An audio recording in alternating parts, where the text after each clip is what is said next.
Live from New Delhi, you're watching DD India Live, India's voice to the world. I'm Munmun Bhattacharya. Coming up in the next 30 minutes.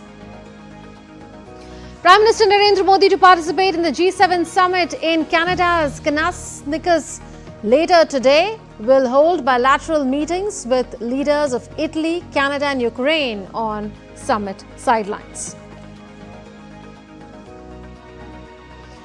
Israel and Iran continue to conduct extensive strikes on fifth day of the conflict. Israel kills Iran's wartime chief of staff. Iran strikes Israel's military intelligence office and Mossad's operational center. Indian students moved out of Tehran over safety concerns. Some Indians leave Iran through border with Armenia. MEA sets up a 24/7 control room in New Delhi.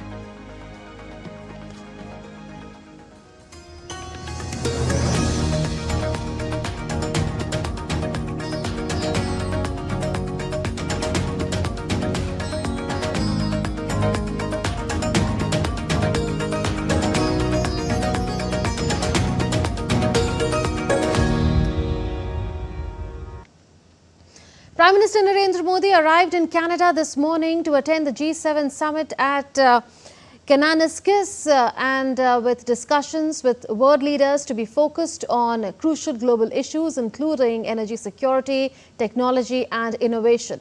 Upon his arrival, PM Modi in a post on social media said, and I quote, landed in Calgary, Canada to take part in the G7 summit. Will be meeting various leaders at the summit and sharing my thoughts on important global issues. Will also be emphasizing the priorities of the global south.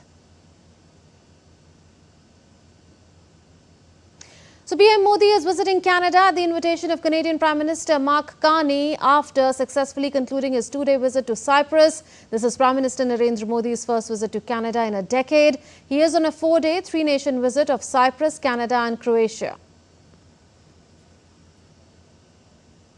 DD India correspondent Amritpal Singh reports from Canada's Alberta. As the gathering of the leaders of arguably the most powerful 7 nations of the world, the Western powers, began here in the Rocky Mountains of Alberta, war continues to dominate the agenda of the G7. And it's not the Russia-Ukraine war alone, given the fact that President Zelensky has been invited to attend this time around. It is the latest Israel-Iran conflict that continues to dominate the agenda here in Canada. While Canadian Prime Minister Mark Carney wants to push his agenda for strengthening global peace and security, building critical mineral supply chains and creating jobs, issues such as US tariffs and the conflicts in West Asia and Ukraine continue to dominate the summit. Der Fortschritt des Irans. This issue, Iran-Israel conflict, will be very high on the agenda of the G7 summit. Am Freitag militärische Ziele. And this is an issue on which there are divisions within the grouping on how the conflict could be brought to an end. All that the G7 leaders could agree upon is to issue a joint statement calling for de-escalation. Canada has already ditched the idea of a comprehensive joint communique and is expected to issue chair summaries instead. Apart from the G7 countries, leaders from India, Ukraine, Mexico, Australia, South Africa, South Korea and Brazil will be attending the outreach session on June 17th. India's Prime Minister Narendra Modi is in Canada, marking the second leg of his three-nation tour after Cyprus. He will exchange views with leaders of G7 countries, other invited outreach countries, and heads of international organizations at the summit on crucial global issues, including energy security, technology and innovation, particularly the AI energy nexus and quantum-related issues. This is the 6th consecutive time that India has been invited as a G7 guest country, which speaks for itself about India's importance in the world. There will be discussions on the sidelines within the G7, also on the sidelines with all the invitee countries, with the G7 countries, especially on topics of energy security, innovation, emerging technologies, quantum, AI, things which affect all of us today. The Prime Minister will also hold several bilateral meetings on the sidelines of the summit. Apart from India's participation in the outreach session of the G7, Prime Minister Modi's bilateral engagements with world leaders would be significant, especially the one with Mark Carney, which could well prove to be an opportunity to reset the ties between the two nations. With cameraman N.A. Sivakumar, this is Amritpal Singh for DD India in Alberta, Canada. Members of the Indian diaspora across the North American nation have extended a warm welcome to the Prime Minister and expressed hope for a renewed chapter in India-Canada relations.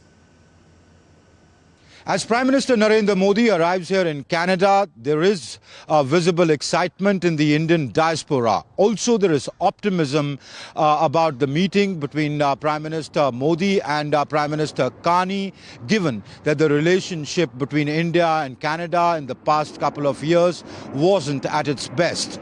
The diaspora says they are pinning hopes on that meeting between Carney and Modi to see an upswing in the relationship. I have with me Harish Consul. He's a prominent member of the Indian diaspora here. He's CEO of Okro Group. Hi Harish, thank you for speaking to us. How do you see this meeting, and how do you see what kind of opportunity do you see in the relationship going on an upswing? We're very excited about Prime Minister Modi's arrival. You know, it's been some recent sensitive news, but there's never been a better opportunity for us to remend, grow together. India is the fourth largest economy now, fastest growing. Alberta in particular is the fastest growing region in North America. There's so many opportunities together in tech and innovation and energy and security and ag tech. So we're very excited. The entire community, bahut khush hai. Canada is looking for a partner, especially I can speak for Alberta, because the Premier of Alberta has opened up a Alberta-India trade corridor, which is going to talk about business. Right now we do $188 billion of business with the United States and just around about $500 million with India. So we want to triple our business with India. This invitation has opened a big room for both the countries to work together, prosper together, and definitely it will improve the bilateral ties. Yeah. So I agree that it is going to make a big difference. We both are one of the largest democracies in the world. India is going to be a $10 trillion economy. Canada is already an advanced economy. There is a lot of scope for our cooperation in the green energy, in the IT sector, in the quantum mechanics, in the space exploration. Opportunities are innumerable. So I'm very much hopeful that this time ties between India and Canada is going to be more stronger. Our bilateral relations is going to be more stronger, and we're going to be having a lot of business within these two countries. Because if you see in last 10 years, a lot of Indian people, they are flying to Canada, they are migrating here, and it is very important to have the better relationship between these two countries. So this is the sentiment in Canada on the eve of that crucial meeting between Prime Minister Modi and Prime Minister Carney. The expectation is that this crucial meeting could well prove to be the beginning of a reset in Indo-Canadian ties. With cameraman N.A. Sivakumar, this is Amritpal Singh for DD India in Alberta, Canada. The group of 7 nations have expressed support for Israel and labelled its rival Iran as a source of instability in West Asia. In a statement issued late on Monday, the leaders called for peace and stability in the region. The joint statement backed by Trump, released by Canada, urged that the resolution of the Iranian crisis leads to broader de-escalation of hostilities in the Middle East, including a ceasefire in Gaza. The statement also said that Israel has a right to defend itself and stressed the importance of the protection of civilians as growing attacks are killing civilians on both sides. Britain, Canada, France, Germany, Italy and Japan and the United States also stated their conviction that Iran can never have a nuclear weapon. The air war between Iran and Israel, which began on Friday when Israel attacked Iran with airstrikes, has raised alarm in the region that had already been on edge since the start of Israel's military assault on Gaza in October 2023.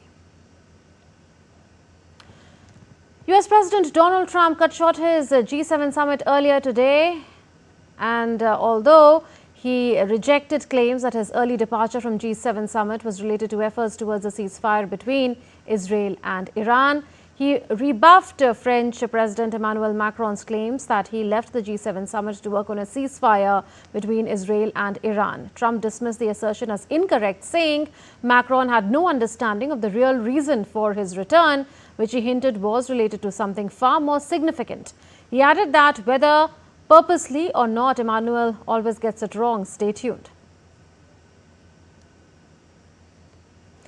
Earlier, French President Macron suggested that Trump had made an offer for a ceasefire between Israel and Iran, and nuclear talks with Iran could resume once the ceasefire is achieved.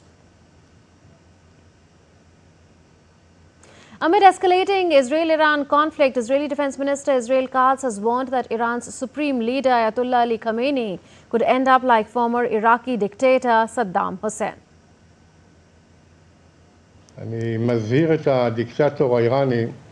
I warn the Iranian dictator from continuing to commit war crimes and fire missiles at Israeli citizens. He should remember what happened to the dictator in the country neighboring Iran who took this path against the state of Israel. We will continue today as well to operate against regime targets and military targets in Tehran, as we did against the propaganda and incitement broadcasting authority.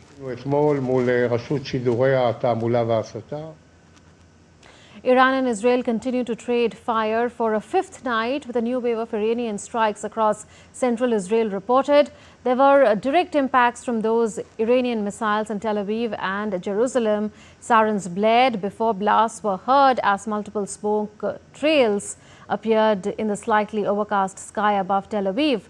The Israeli army said its defensive systems were operating to intercept an incoming threat after it identified missiles launched from Iran. Meanwhile, Israeli military said it has killed Iran's wartime chief of staff in overnight strikes in western Iran. In an official statement, the Israel Defense Forces said during the strikes, dozens of surface-to-surface missile storage and launch infrastructure facilities were struck. Surface-to-air missile launchers and UAV storage sites were also struck in western Iran. One clip appeared to show a strike on a surface-to-air launcher holding 3 missiles. After a new wave of strikes, both countries activated their missile defense systems overnight, with Israel's army briefly urging residents to seek shelter. Earlier, Iranian media reported explosions and heavy air defense fire in Tehran early on Tuesday. Air defenses were activated also in Natanz, which is home to key nuclear installations. Iran has meanwhile closed its airspace until 1400 local time, that is 10:30 GMT, in order to protect the safety of passengers and flight security. Iran's airspace has been shut since Israel's attacks last Friday, and flights have taken alternative routes as the two countries continue to trade strikes. Indian students in Tehran have been moved out of the city for reasons of safety through arrangements made by the Indian Embassy. In a statement issued by the Ministry of External Affairs, other residents who are self-sufficient in terms of transport have been advised to move out of the city in view of the developing situation. Separately, some Indians have been facilitated to leave Iran through the border with Armenia. The embassy remains continuously in touch with the community with a view to extending all feasible assistance. Further advisories will be issued given the fluid situation. India's Ministry of External Affairs on Tuesday set up a 24/7 control room in New Delhi. Additionally, the Indian Embassy in Tehran has activated an emergency helpline to assist Indian nationals in the region. And these are the contact details of the control room. The toll-free number is 1800 and there are other numbers as well. +91 11 is Delhi code, 230-12113. Another one is 230-14104. The prefixes remain 230-17905 with the prefixes +91 and 11, and another one is +91 9968291988. You could note down the numbers for your reference. The last one, of course, is a WhatsApp number, and there is an email ID as well, situationroom@mea.gov.in. In addition, the Embassy of India in Tehran has set up a 24/7 emergency helpline with contact details on the screen. For call, one can dial +98 9128 109 115 and +98 9128 109 109, while +98 90 10445557 plus 989015993320 plus 918086871709 are available for WhatsApp. Also for Bandar Abbas, one can dial plus 989177699036. For Zahedan, you can dial plus 989396356649. And there is an email ID, it's cons.tehran@mea.gov.in. Still to come on this edition of DD India Live. Chief Economic Advisor of India delivers a lecture in Thiruvananthapuram on the theme Global Economic Trends, India's Challenges and Prospects.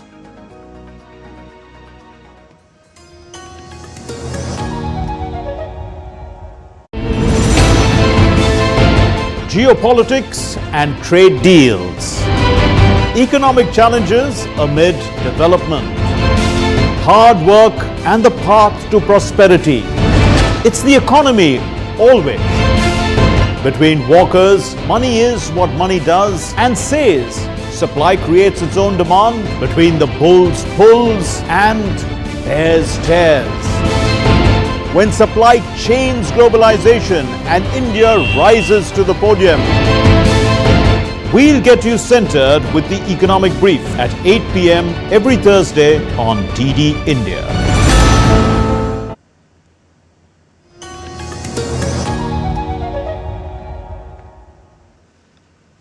You're watching DD India Live. India's Chief Economic Advisor Dr. V. Anant Nageshwaran on Tuesday delivered a lecture at Raj Bhavan in Thiruvananthapuram in the southern Indian state of Kerala on the theme Global Economic Trends, India's Challenges and Prospects. In his address, Dr. Nageshwaran cautioned that the world is entering a new era of uncertainty with an emerging trend of economic inwardness among nations becoming increasingly dominant. Highlighting India's comparative advantage, especially during trade regimes such as the Trump-era tariff structure, he noted that the country has a window of the next 30 years to establish itself as a reliable global manufacturing hub. Can use the next 30 years to make ourselves indispensable, because the world is realizing the vulnerabilities of depending on China, which is also a non-democratic system of governance, etc. Whereas we are much more, we have checks and balances, so we can develop ourselves as a more reliable, trusted alternative source in the world because we have the size. Vietnam, Mexico, Cambodia, Thailand, Indonesia don't have that size to be able to even have a shot at matching what China has done in the last 30 years. That is our opportunity. In an interview at the Kerala Raj Bhavan, Chief Economic Advisor Dr. Nageshwaran said that India must sustain 7.5 to 8.5% annual growth to fulfill the vision of a Viksit Bharat or a developed India. He noted that external conditions will not be as favorable as in the 1990s and 2000s, but India can adapt and still push forward. Desirable growth rate, it would be somewhere in the region of 7.5 to 8% in real terms. That would be ideal. But we know that the world environment today, or what it is likely to be in the next 10 to 15 years, is not the same as what the world experienced between, let's say, 1990 and 2010. So next 10 to 15 years will not be the same as the period between 1990 and 2010 or 15. So therefore, we should be doing whatever that needs to be done to be able to achieve a growth rate of 7.5 to 8%. Updates on the Ahmedabad plane crash now. 5 days after the unfortunate incident, authorities continue to work round the clock to ensure that DNA samples could be matched and mortal remains are handed over to grieving families as quickly as possible. So far, tests have verified the identities of 135 victims who died on June 12 crash, and the mortal remains of 101 victims were handed over to their families. The testing is being done by teams from the FSL and National Forensic Sciences University.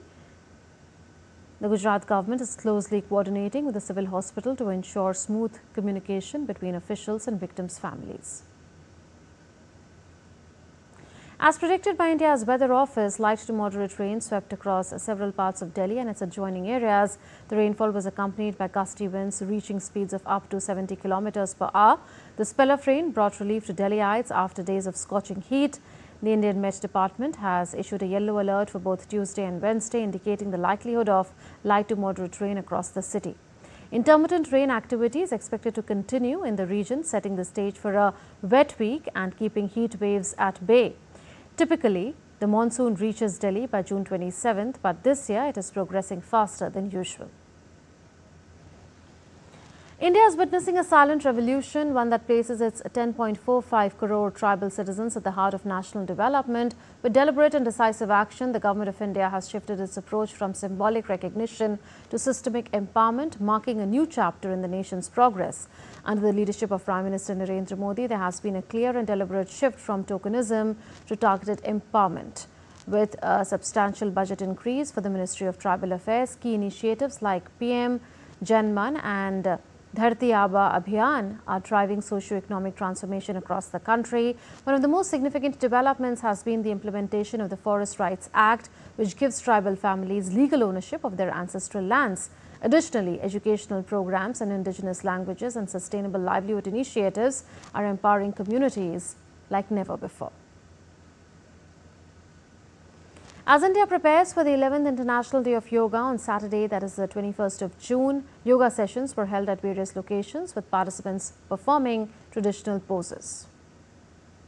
The Morarji Desai National Institute of Yoga kicked off Yoga Bandhan in New Delhi as part of the build-up to International Day of Yoga 2025. The event began with a serene prayer and warm introductions as foreign delegates joined hands in the spirit of yoga and global harmony. Organized by the Ministry of Ayush, Yoga Bandhan is one of 10 signature events under IDY or International Day of Yoga 2025, aimed at strengthening global ties through institutional and people-to-people connections in yoga. Participants will engage in cultural visits, wellness sessions and collaborative dialogues leading up to the grand celebration on the 21st of June. Rajasthan Chief Minister Bhajan Lal Sharma led a yoga session at his official residence on Tuesday, joined by students and security staff. He urged people to make yoga an integral part of their lives. The Chief Minister participated in the yoga session with students and security personnel. He thanked Prime Minister Narendra Modi for taking yoga to the global stage. In Rajasthan, Border Security Force troops performed yoga at the Indo-Pak border outpost. The troops, dressed in conventional army cargo pants and white shirts, were seen performing various yoga asanas or postures as part of an initiative to promote overall well-being and message of embracing yoga in everyday life. Ahead of International Day of Yoga, people in Uttar Pradesh's Prayagraj gathered in large numbers to perform yoga in the water. Hundreds of participants of all ages performed various yoga asanas in the water, including Surya Namaskar. They not only formed a symbolic circle of yoga with style, but also held up posters to raise awareness about International Yoga Day. Governor of Sikkim, Om Prakash Mathur, and the State Health Minister G.T. Dhungel also performed yoga at the Raj Bhavan in the state capital of Gangtok. Differently abled individuals attended the event, where the governor wished for the well-being of everyone and emphasized the importance of inclusivity in yoga. Under the theme of Yoga Andhra, month-long activities are being conducted across the state. The session was held at Sri Kota Durgamma Temple in Palakonda of the Sri Kalakulam district and famous Sun Temple of Arasavalli in Srikakulam district. A massive yoga awareness program was held at Sri Venkateshwara University in Tirupati, in which a large number of students and faculty participated. Over 2 crore people are expected to participate in the event. That's it in this edition of DD India Live. But do share your thoughts with us on the news of the day. For those on the go, you can get all the latest news and updates from India and across the world on the DD India mobile app. The app is available on both Android and iOS platforms. You can scan the QR code on the screen to download now. We'll be back with more news as it breaks here on DD India. This is Munmun Bhattacharya from all of us here in Delhi. Thanks for watching DD India Live. Namaskar.